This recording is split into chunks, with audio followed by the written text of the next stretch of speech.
In this screencast, I'm going to show you how to log in to connect to Azure and to start up the virtual machine that contains the Team Manager app and Meet Manager app running inside of a virtual machine.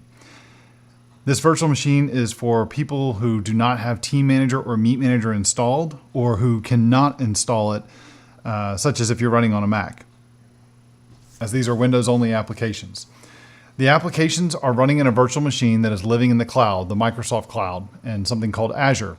So the first thing you're going to have to do is to go connect to Azure and to start the virtual machine. A virtual machine is, think of it as just a logical computer. It's not a real computer, but it's just like it.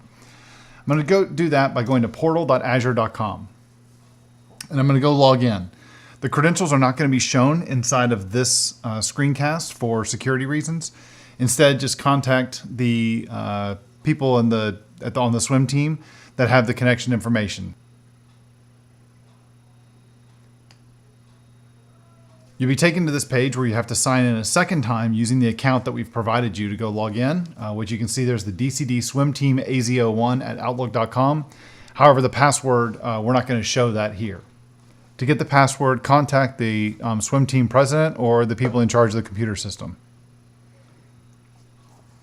This is going to take me to something called the Azure Portal. So this is a website where I can manage resources and stuff for Azure. When this logs in, what you'll see here is under all resources and all subscriptions, you should see the DCD Team Manager. You might not though, because there are two different directories. One is the Andrew Connell Inc. directory, and then one is the DCD directory. If I go to the DCD directory, which may be the default for the first time you log in, you'll see nothing shows up. Let's go back to the home page there. You'll see nothing shows up here under all subscriptions. It says there's no resources to display. What you have to do is go switch over to the Andrew Connell Inc. directory. That's where the virtual machine lives. So here's the DCD Team Manager virtual machine. I'm going to click on that, and that's going to take me over to the virtual machine. And then here, I can see that it's not running, so I can see that I can hit start. So see the status is stopped and deallocated. I'm going to go ahead and click start. So while this is starting up, which takes about 3, 4, 5 minutes, something like that, the way that this works is that we pay for the virtual machine when it's up and running. When it's not running or when it's stopped and deallocated, that's when we don't pay for it. It's not expensive at all. It's less than a dime an hour when it runs.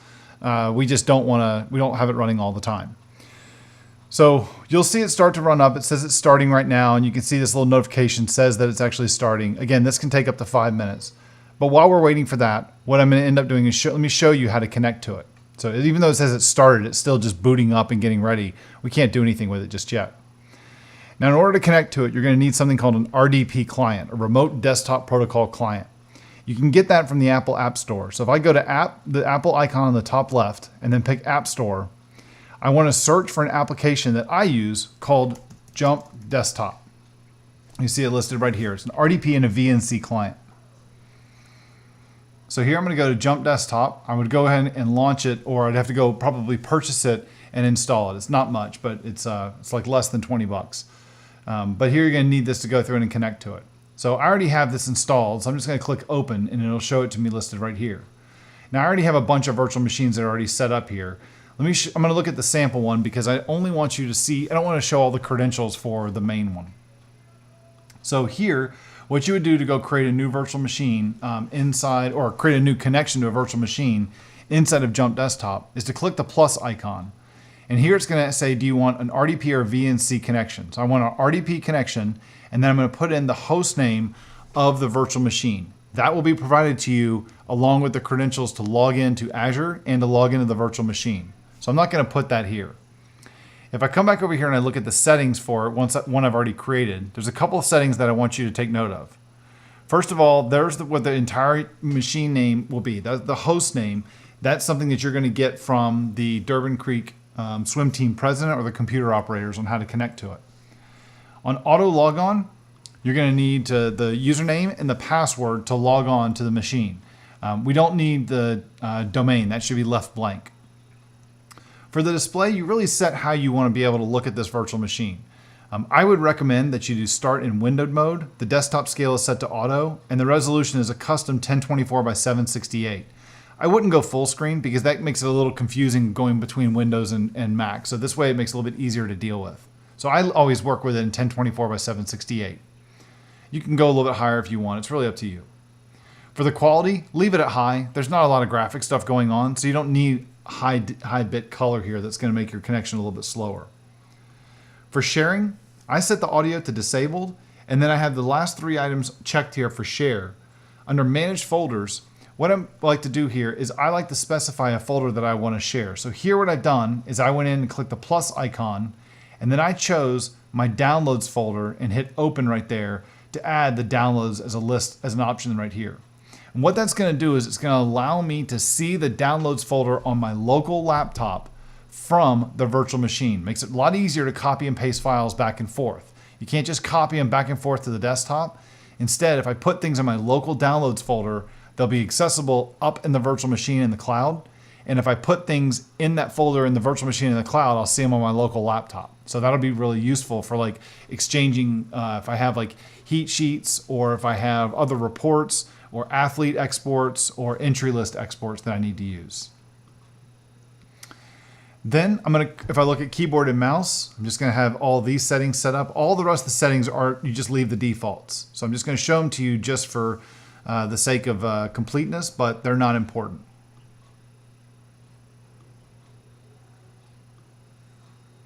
All right, now I already have a connection already set up here for the swim team. So I'm gonna go ahead and use that.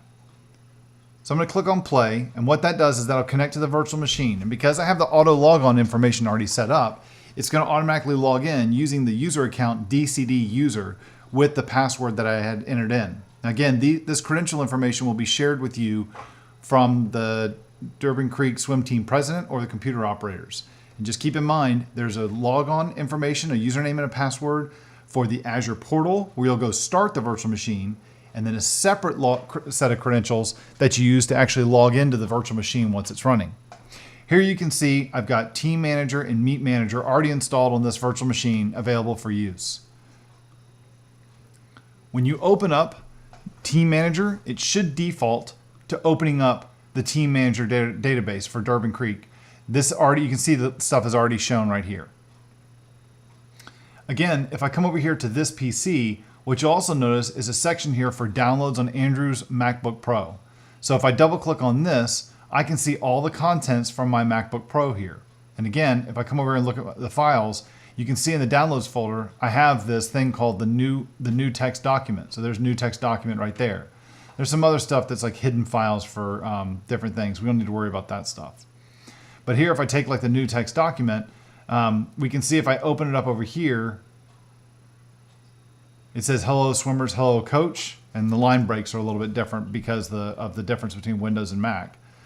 But here, there's hello swimmers and hello coach. That file does not live in the virtual machine, it lives on my local laptop. And I can see that by going back to my MacBook, on my local laptop, you can see the 3 little dots, that's Mac. And I open up the text document, we can see hello swimmers and hello coach. I can get rid of hello coach, save my changes over here on my MacBook, and close it. And then if I go back over here to the Windows machine and open it up, we can see now it just says hello swimmers. Okay, so you see how to copy files back and forth here. As long as you put them inside of that folder, then they'll show up. Now, it won't show downloads on Andrew Connell's MacBook. It'll say downloads on, or whatever the file is that you shared. To go ahead and start Team Manager, just come over to Team Manager and double click on him, or you can see he's actually down here in the tray as well. Ignore the timestamp, ignore the dates. That's all going off of different times and stuff wherever the virtual machine is running. And here you can see it automatically opened up the Team Manager database for our account. You can say, just do anything now that you are normally used to using Team Manager. Everything works the exact same. I can come over here and I can log into Team Manager. So here I'll say I'll log in as myself.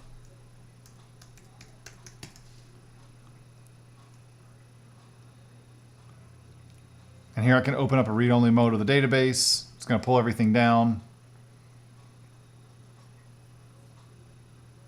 And I come over here to meets, and I can see a list of all of our meets. Right? So pretty simple, pretty easy to go through and to set all this stuff up. When you're done, just close out Team Manager. and then just close the virtual machine by clicking on the little red circle in the top left. Don't worry about shutting the virtual machine down here by using the Windows disconnect or shutdown or restart buttons. Reason for that is because the virtual machine has to be shut down in a different way so we don't end up paying for it. So here, if I just shut it down, I'm good to go. Now, you could just ignore it and say I'm done with the virtual machine and let an automatic process kick in at midnight Eastern time every night, checks to see if the virtual machine is up and running, and if it is, it shuts it off. So you don't have to worry about shutting it off. It's already killed and deallocated every night at midnight. Even if you're using it too, that's a good thing to keep note of. If you want to kill it, you can do it yourself by just clicking stop, and then I'll stop the virtual machine, and you're all done. And then from there, you can click on this and say sign out, and the virtual machine, even though it wasn't completely shut down, it still will go through the shutdown process without me logged in. And that's how to connect to start up the virtual machine for using Team Manager, how to establish a connection to it, and use Team Manager.